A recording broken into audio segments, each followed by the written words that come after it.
Guys, कैसे हैं आप सब। तो आज हम बात करेंगे बहुत ही important topic of organisational behaviour, that is personality and theories of personality के बारे में। ठीक है, यहाँ से आपको 1 से 2 क्वेश्चंस बनने के चांसेस रहते हैं।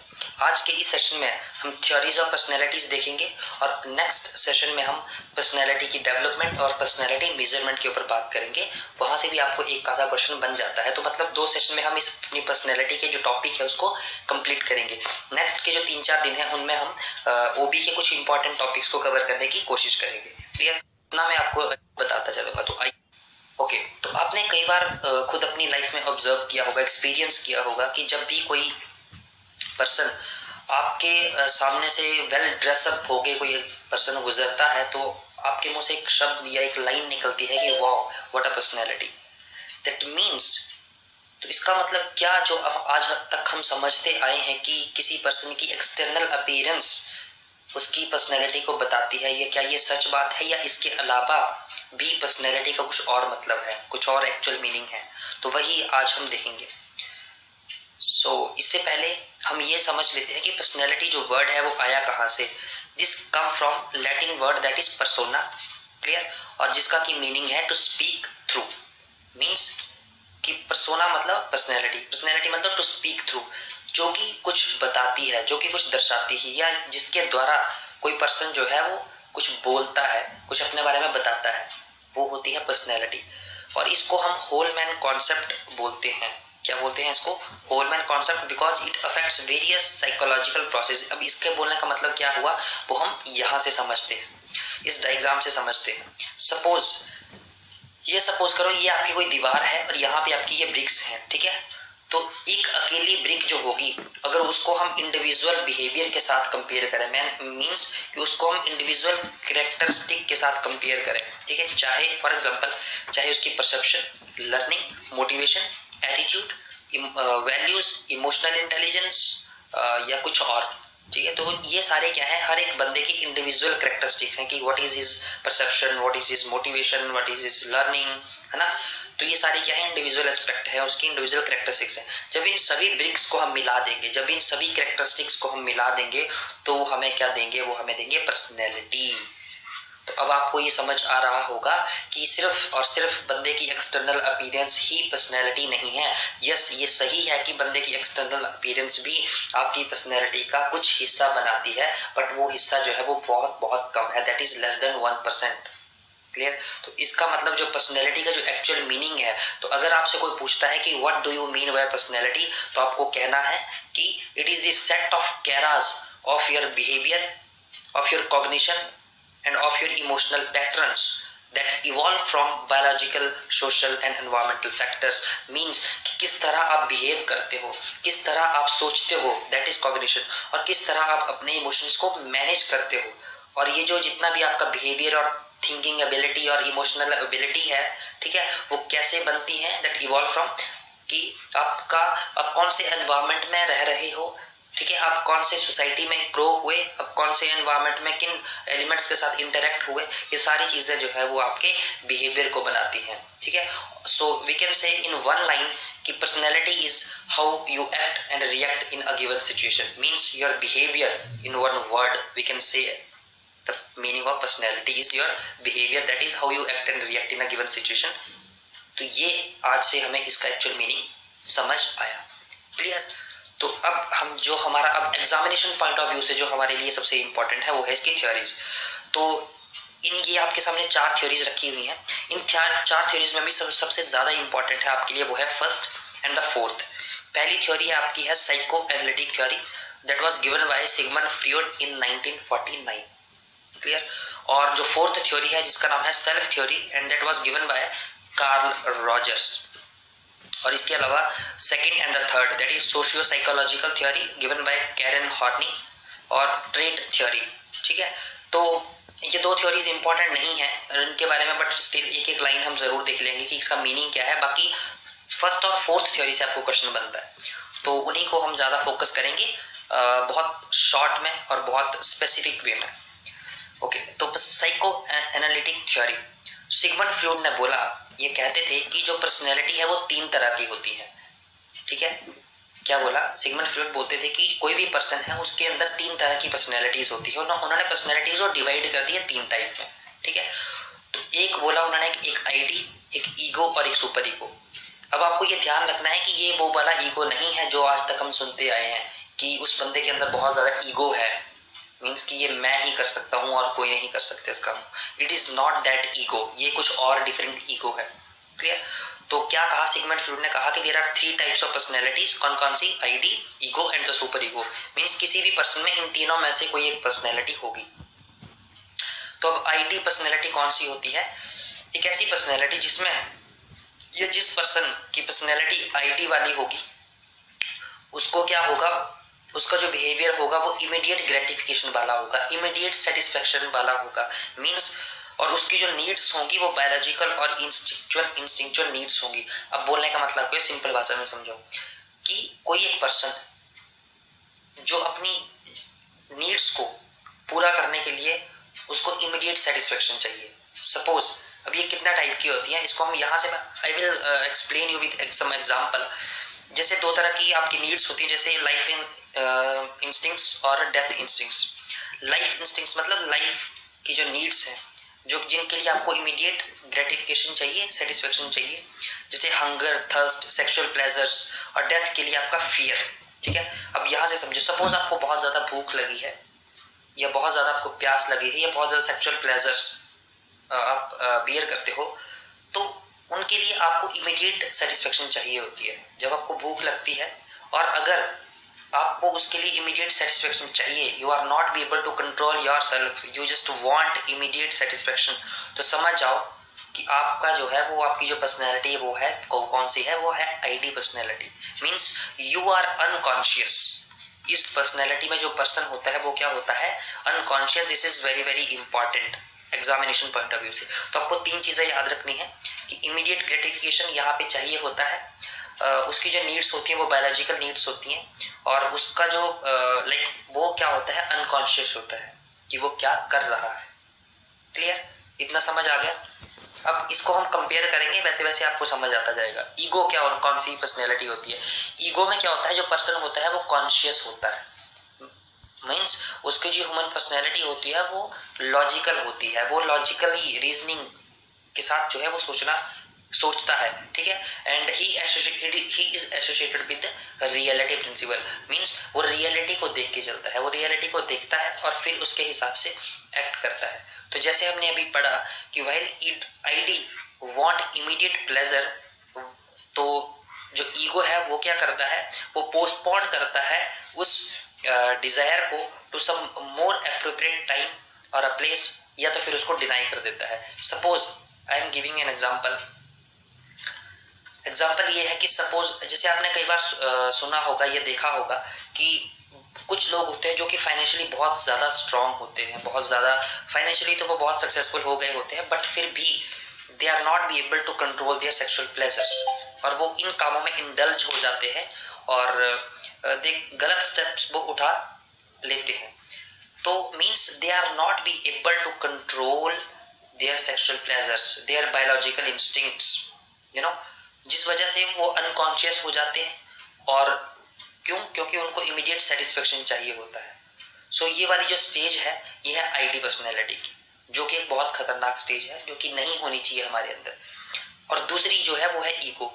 तो वो क्या होती है, तो वो क्या है, वो या तो डिनाई कर देगी, मीन्स अगर आपके पास ये वाली पर्सनैलिटी है लॉजिकल कॉन्शियस, तो आप वो जो सेक्सुअल प्लेजर वाली जो फीलिंग्स हैं, जो इमोशंस हैं, उनको आप क्या कर दोगे, डिनाई कर दोगे by associating it with reality principle कि नहीं ये गलत है।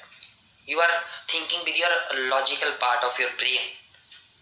क्लियर। और इसका एक और एग्जांपल मैं आपको देता हूं। जैसे सेकंड में हमने बोला कि ईगो जो है वो पोस्टपोन कर देता है किसी भी डिजायर को for to a more appropriate time और अ प्लेस। जैसे कि सपोज आप कहीं ट्रैवल कर रहे हो और आपको भूख लगी है सपोज, ठीक है।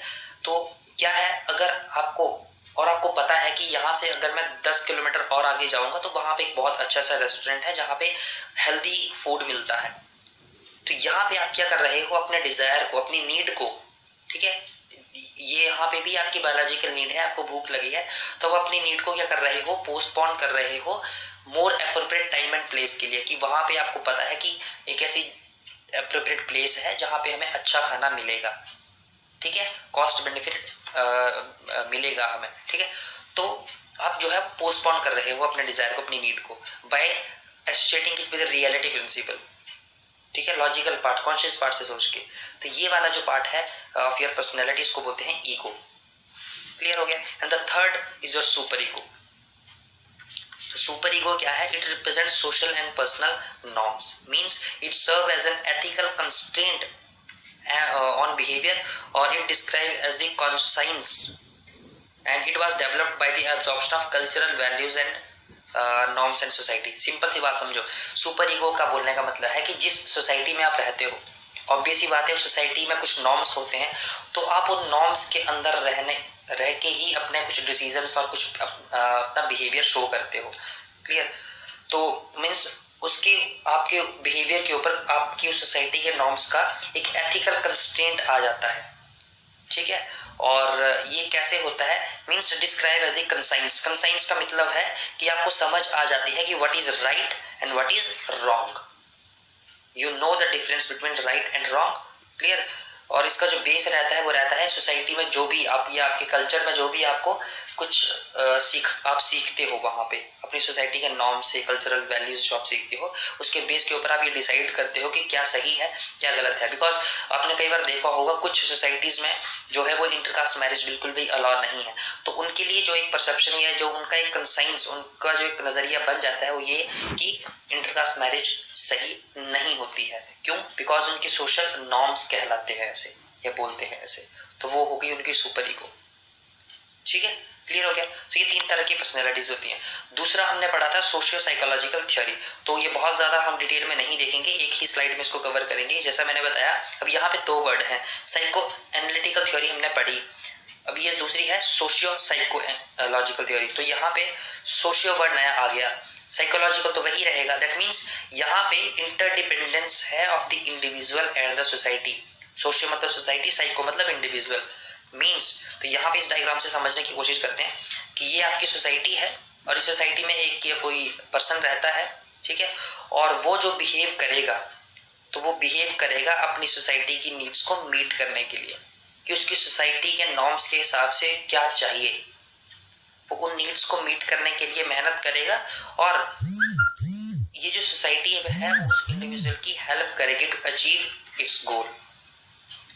तो ये बोलती है सोशियो मीन्स कोई एक पर्सन है वो किस तरह बिहेव करता है, वही तो उसकी पर्सनैलिटी कहलाएगी। तो अब जो उसका बिहेवियर है वो डिसाइड करता है यहाँ पे सोसाइटी, जो सोसाइटी के नॉर्म्स है वही डिसाइड करते हैं कि वो क्या अचीव करेगा या क्या अचीव करना चाहता है, क्या उसकी जरूरत है।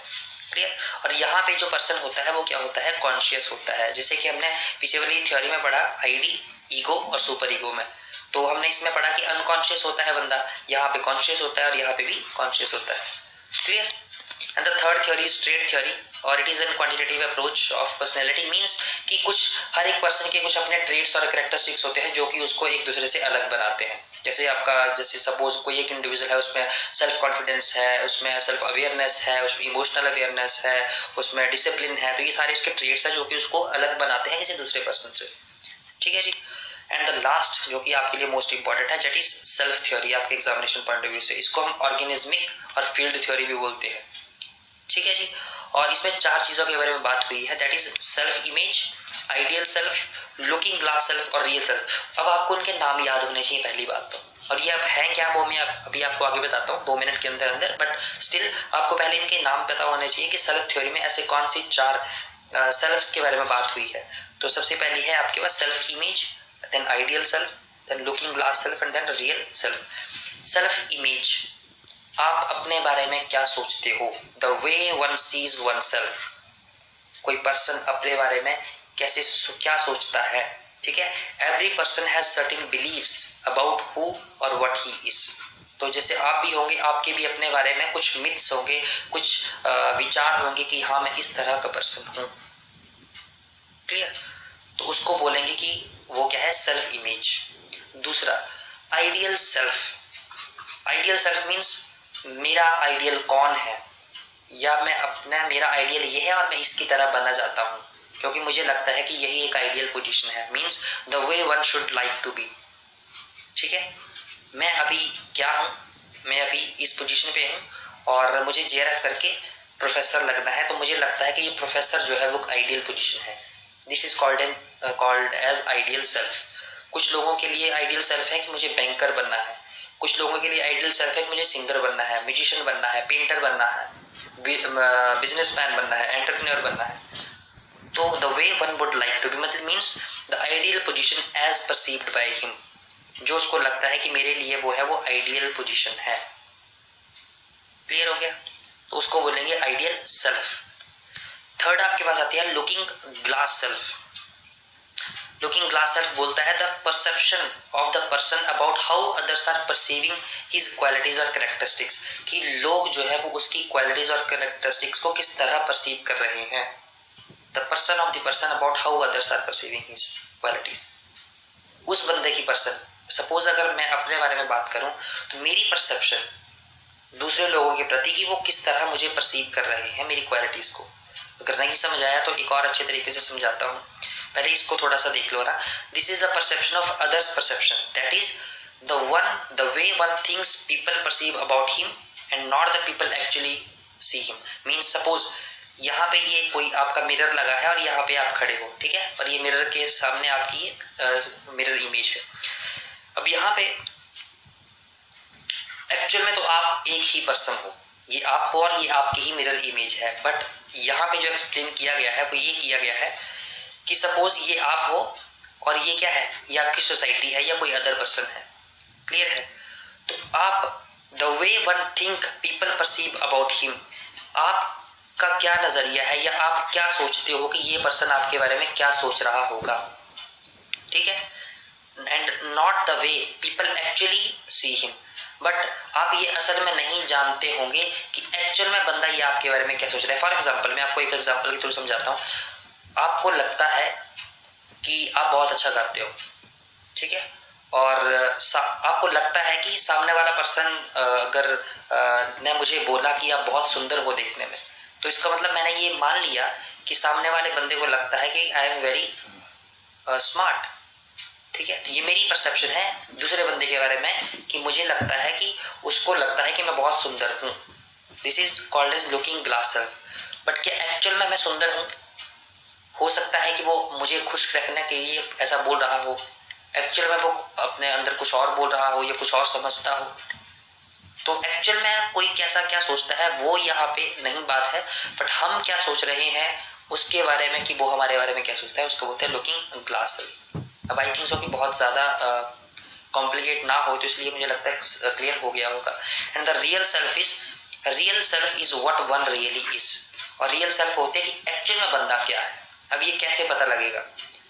तो ये ऐसे पता लगेगा कि जो बंदा खुद को, जैसे हमने एक पहला पढ़ा था ये वाला सेल्फ इमेज, कि the one way one sees one self, the way one sees one self, कि एक बंदा जो खुद के बारे में क्या सोचता है, ठीक है, और दूसरा बंदा जो उसके बारे में क्या सोचता है। जब ये दोनों जो है वो मैच कर जाते हैं तो बोलते हैं कि हाँ, अगर वो मैच कर गए कि सपोज अगर ये मानता है कि मैं बहुत अच्छा सिंगर हूँ और दूसरे को भी लगता है एक्चुअल में कि नहीं वाकई ये बहुत अच्छा सिंगर है, ये मैच कर जाती है चीज, तो वाकई ही वो उसकी रियल सेल्फ है, ये बोलने का मतलब, ठीक है। So it is confirmed. So ideal individual की जो सेल्फ इमेज है जो हमने पहली पढ़ी, is confirmed with others person response to him indicate that belief about who and what he corresponds with. अगर वो कन्फर्म कर जाती है उस बंदे की जो सेल्फ इमेज है, ठीक है, ग्लास सेल्फ के साथ, तो समझ जाओ कि वो उसकी रियल सेल्फ है। सो गाइस, ये थी आपकी पर्सनैलिटीज की थ्योरीज 4 तरह की। तो मुझे लगता है आपको समझ आ गई होंगी। इसमें से आपको पहली और जो 4th है उसके ऊपर सबसे ज्यादा फोकस करना है, बाकी 2 को याद रखने की जरूरत बिल्कुल भी नहीं है। So guys,